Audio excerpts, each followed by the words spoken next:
예, 김현정의 뉴스쇼 월요일의 코너는 뉴스닥인데요. 오늘 뭐 정치권 이야기를 얼마나 할 수 있을지 모르겠습니다만 두 분 먼저 소개하겠습니다. 국민의힘 전 비전전략실장 김근식 교수 그리고 박원석 전 의원 나오셨습니다. 어서 오십시오. 네, 안녕하십니까. 워낙 지금 대형 참사가 발생한 아침이라 마음이 너무나 무겁고요. 우리가 오늘 코너 문은 열었습니다만 이게 뭐 정치권의 흐름이나 이런 걸 분석할 상황은 아닌 것 같고 두 분 어제 그 참사를 보면서 답답한 심경 어떠세요, 박 의원님? 연말이었고 주말 예. 아침이었는데요. 정말 청천벽력 같은 소식이고 처음에 사고 소식을 들었을 때 20몇 명의 이제 사망자 소식이 나오는 걸 보면서 그나마 불행 중 다행이다. 아직까지 이렇게 사망자가 많지 않구나 이렇게 생각했는데 그건 그때까지 소식이었고 그렇죠.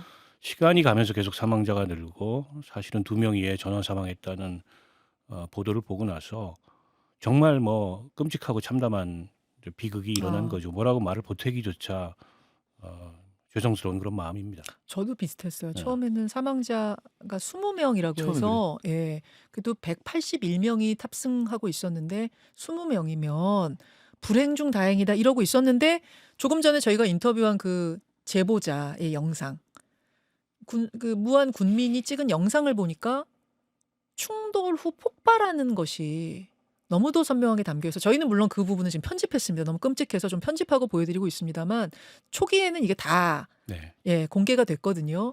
그걸 보면서 와 이게 굉장히 대형 참사가 될 수도 있겠구나라는 마음에 조마조마하면서 봤는데 아니나 다를까 대형 참사가 되고 말았어요. 김근식 교수님. 네. 저는 이제 어제가 주일이니까 예. 9시 예배를 드렸는데 이제 끝나고 나와서 보니까 그런 소식이 들려서 깜짝 놀랐는데요. 저는 이제 언론 진상 규명하고 또 수습하고 유가족들 위로하고 이런 거 필요하겠지만 스스로를 돌이켜보는 저는 계기가 된다고 봅니다. 지금 12월 이후에 우리 한국 상황을 보면 정치권에서의 저런 무한 정쟁의 도돌이표 속에서 대통령의 지금 탄핵 직무정지 상태 또 권한대행의 권한대행까지 가는 이런 사태가 결국은 이게 뭐 구체적인 인과관계가 있는 건 아니지만 많은 국민들 생각할 때 그래 가다 갈 때까지 가는구나라고는 자포자기 같은 심정이 좀 드는 것 같아요. 그래서 저는 이게 한국 정치가 어디까지 막장으로 갈 것인지에 대해서 저는 일종의 경각심을 우리가 갖는 계기로 삼아야 된다. 돌이켜봐야 된다. 우리가 어디까지 나라를 망칠 것인가 저는 생각해봐야 한다고 봅니다. 그래서 스스로 돌이키는 저는 중요한 자정의 계기가 다 됐으면 좋겠다고 생각해요. 네. 저희가 앞에 1시간 반 동안 이제 사고 경위와 사고 원인에 대한 이야기를 했다면 남은 한 10분 정도는 정치권의 대응이 어떻게 해야 하는가, 어때야 하는가, 사고 수습은 어때야 하는가, 뭐 이 부분을 좀 논의해 볼 텐데요. 박원석 전 의원님, 지금 뭐 컨트롤 타워가 꾸려지기는 했습니다만 여러 가지로 좀 우려되는 부분들이 있죠. 일단 중대본이 구성이 됐고 예. 그리고 특별재난지역 선포가 됐고 정부가 그동안에 이런 어떤 재난에 대한 그 대책 매뉴얼이 만들어져 있거든요. 예. 그 매뉴얼대로 이제 신속하게 움직일 거라고 기대를 하고요.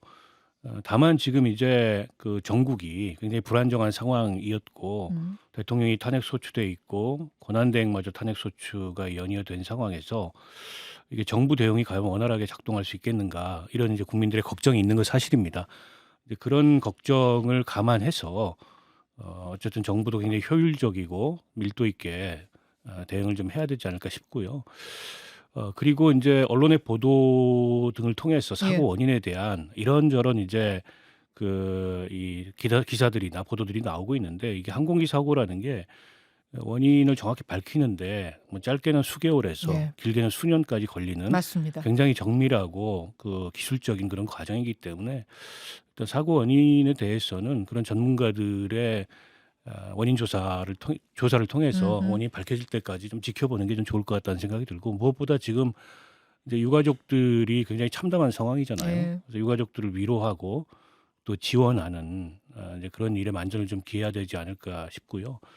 어쨌든 정치권도 지금은 뭐 당분간 정책을 멈출 수밖에 없는 상황이고 이 사고의 수습과 지원에 만전을 기해야 되는 상황이기 때문에 또 국회는 국회대로 정부의 그 재난대책과는 별도로 국회 차원의 네. 뭐 상임위나 이런 걸 통해서 좀 조력할 수 있는 방안들을 찾아야 되지 않을까 싶습니다.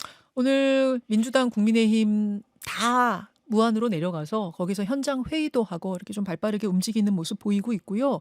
그다음에 최성목 권한대행이 되자마자 대통령 권한대행이 되자마자 지금 이런 큰 일이 터진 상태고 또 동시에 경제도 챙겨야 되는 상황이지 않습니까? 이거 이중 부담은 없을까요?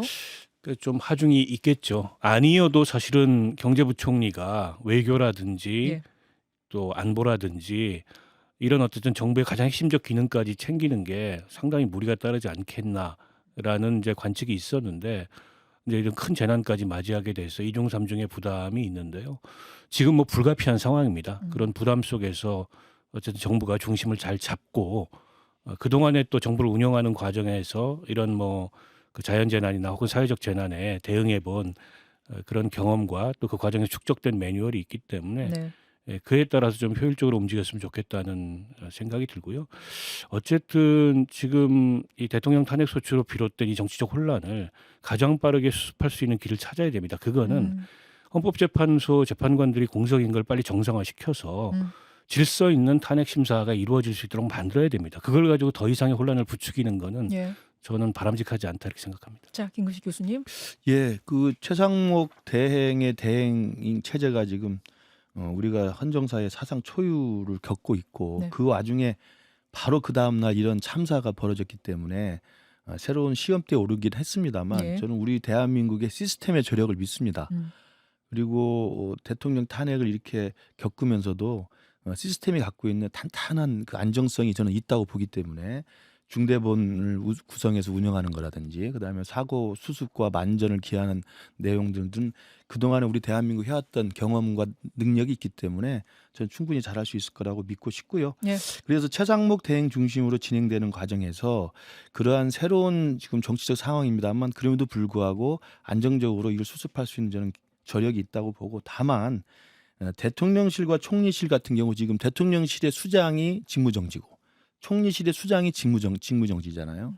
그런 상황에서 대통령실의 이 참모진 인력과 총리실의 참모진 인력이 정말 일사불란하게 이 최상목 대행을 서포트할 수 있는 그런 새로운 체계를 만드는 것도 필요하다고 보여요. 그러니까 대통령실에서 직무정지된 윤석열 대통령에게 뭘 전달하거나 조언하거나 이럴 수는 없는 거거든요.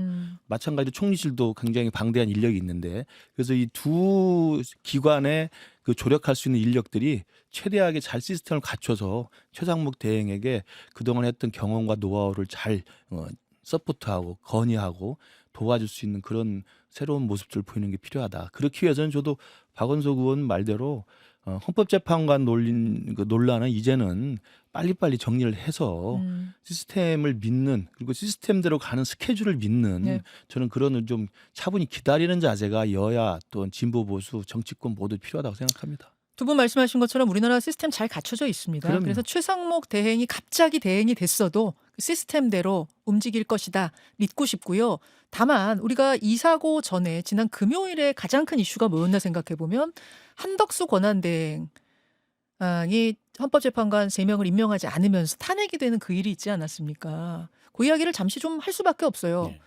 한덕수 권한대행이 헌법재판관 3명을 그냥 임명했으면 탄핵되지 않았을 거고 그러면 지금 보다 경험이 많은 한덕수 체제에서 이 참사가 수습이 됐을 텐데 그 이야기를 잠시 좀 해보죠.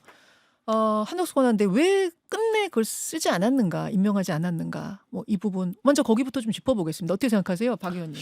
뭐 왜인지는 알 수 없는데 이해를 도저히 할 수는 없습니다. 이제 본인은 여야 합의를 다시 한번 촉구를 했는데 이미 여야가 합의를 어느 정도 이뤘던 사안이거나 더 이상의 합의는 불가능한 사안이고 또 헌법재판관의 그 임명장을 주는 행위는 여야 합의가 필요한 행위가 아닙니다. 여야 합의에서 2명 1명 추천이 됐고 예. 청문회까지 이루어졌고 여당이 보이콧했지만 다수의 의사로 어쨌든 임명이 되면 그걸 합의라고 봐야 되는 게 우리 민주주의고 우리 시스템이거든요. 예. 결국 한덕수 대행이 이제 그런 식으로 끝내 임명을 거부한 거는 생각 이상으로 내란에 많이 연루되어 있어서 자기 방어를 하기 위함이거나 아니면 다른 어떤 정치적 의도가 있거나 아니면 이도저도 책임지기 싫어하는 무책임의 극치였다라고밖에 보이지 않고요. 거듭 말씀드리지만 그 일이 다시 반복돼서는 안 됩니다. 그러니까 최상목 대행이 이제 경제 수장을 맡고 있고 경제를 잘하기 때문에 네. 불확실성이 무엇보다 한국 경제에 가장 큰 위협이 된다는 걸 잘 알 겁니다. 그 불확실성을 가장 빨리 해소하는 방법은 헌법적 기능이 작동하도록 만드는 겁니다. 그 헌법재판관 세 사람을 국회에서 인준이 이루어졌기 때문에 빠른 시간 내에 임명하고 그 헌법 절차가 진행될 수 있도록 하는 거고, 그리고 나서 정부는 정부대로 또 국회는 국회대로 지금 민생과 경제가 안정을 차릴 수 있도록 역할을 해야 된다, 이렇게 생각합니다. 자, 김시 교수님. 한덕수 총리한테 판결을 하라는 게 아니라 헌법재판관 임명을 하라는 거였는데 이조차도 거부해서 결국 탄핵까지 가게 된 상황. 김 교수님은 어떻게 보세요? 저는 그 우리 국민의힘이나 민주당이나 다들 너무 잔기술만 지금 몰두해 있는 것 같아요. 당연히 지금 이재명 대표가 이끄는 민주당도 처음에는 24일까지 쌍특검을 공표하지 않으면 탄핵하겠다고 기한을 못 박았다가 그다음에 26일까지 헌법재판관 임명을 안 하면 탄핵하겠다고 또 못을 박았잖아요. 그러니까 당연히 다급해 보이고 조급해 보여요. 그러니까 기껏해야 일주일 차이였습니다. 본래 이 쌍특검에 대한 공표 시한은 1월 1일까지만 하면 되는 거였거든요. 근데 24일로 못 받고 헌법재판관 임명도 제가 알기로는 물론 헌법재판관을 국회에서 인준 표결을 하면 임명하는 게 맞습니다만 그날 했다고 그 다음날 하는 건 거의 없었어요. 절차라는 게 또 있기 때문에. 근데 뭐에 쫓기듯이 미루어서 막 그 다음날 바로 하라고 했기 때문에 이 사탄이 온 건데, 저는 헌법재판관 임명은 저는 해야 될 절차라고 생각을 하고 네. 그 부분에 대해서는 국민의힘도 왜 굳이 6인 체제를 고집할 필요가 있느냐. 그렇죠. 6인 체제를 해서 자신이 그렇게 없느냐. 9인으로 오면 더 뭐 위험하다 생각하는지 전 이해할 수 없고, 똑같이 민주당도 6인으로는 그러면 안 될 것 같은가? 자신이 없나? 꼭 9인이 되어야만 된다고 생각하나? 이것도 정말 잔기술들이거든요. 근데 완전체가 9인이잖아요. 그렇죠. 완전체가 9인인데 그보다 더 뽑아라가 아닌 상황이라. 그렇죠. 그러니까 사실 명분으로만 따진다면 9인 완전체가 되는 게 맞는 거 아닙니까? 맞습니다. 그러니까 9인 완전체로 해서 가는 게 정당성도 있고 논란의 여지가 없는데 6인으로 가서 지금 이 시스템으로 간다 하더라도 민주당도 그렇고 국민의힘도 그렇고 그 헌법재판소의 이 탄핵 심판 심리에 대해서 정당성을 부여해주고 기다려주면 된다고 생각해요. 그리고 헌법재판관 임명에 대해서는 우리 당에서도 오세훈 시장도 임명해야 된다고 이야기를 했고 안철수 의원도 그랬고 다수의 많은 분들이 생각을 이렇게 갖고 있습니다. 민주당이 저렇게 조급하게 하지 않았어도, 그리고 한덕수 대행을 이렇게 궁지에 몰지 않았어도 저는 한덕수 대행이 오히려 그때는 고민이 더 컸을 거라고 생각합니다. 차분히 기다려주는 자세가 있었다고 한다면. 근데 이걸 미리 마치 그냥 시간 정해놓고 안 하면 깽판 치겠다고 하기 때문에 오히려 빌미를 준 측면도 있어요. 저는 그런 면에서는 한덕수 대행도 이해하기 힘들지만 민주당의 저 조급함도 정말 이해하기 힘들어요. 아마 이 이야기는 참사에 대한 뭐 수습이라든지 이런 게 조금 마무리가 되면 다시 우리가 이야기할 기회가 있을 것 같고요. 어제 그 사고가 터지고 나서 윤석열 대통령이 SNS에 글을 하나 올렸습니다. 근데 어제가 출두하라고 또 한 그 시한이었고 3차 소환 시점이었거든요. 근데 출두는 안 하고 SNS에 글을 올렸어요. 뭐라고 올렸냐면 사고 극복에 국민과 함께 하겠다. 정부에서 사고 수습과 피해자 지원에 최선을 다해 주실 것으로 믿는다. 뭐 최우선으로 안전 지킬 수 있도록 힘써 주시길 바란다. 이런 뭐 좋은 이야기들 담아서 SNS에 올렸는데, 물론 내용들은 다 뭐 좋은 메시지죠. 안전 기해서 수습해라. 하지만 지금 윤석열 대통령이 소환에 불응하면서 이거 올릴 땐가 이런 얘기가 어제 좀 많이 나왔어요, 박 의원님. 그런 얘기 나올 수밖에 없고요. 사고가 윤석열 대통령 때문에 난 건 아니지만 지금 정부나 정치적인 이 혼란을 결국에는 이제 본인이 야기한 거 아니겠습니까?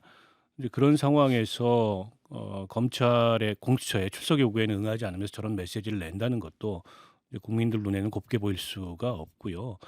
그러니까 이분이 평생 법으로 밥을 먹은, 어떻게 보면 법으로 자기의 커리어를 쌓은 분이고 또 그동안의 법치를 얼마나 강조했습니까?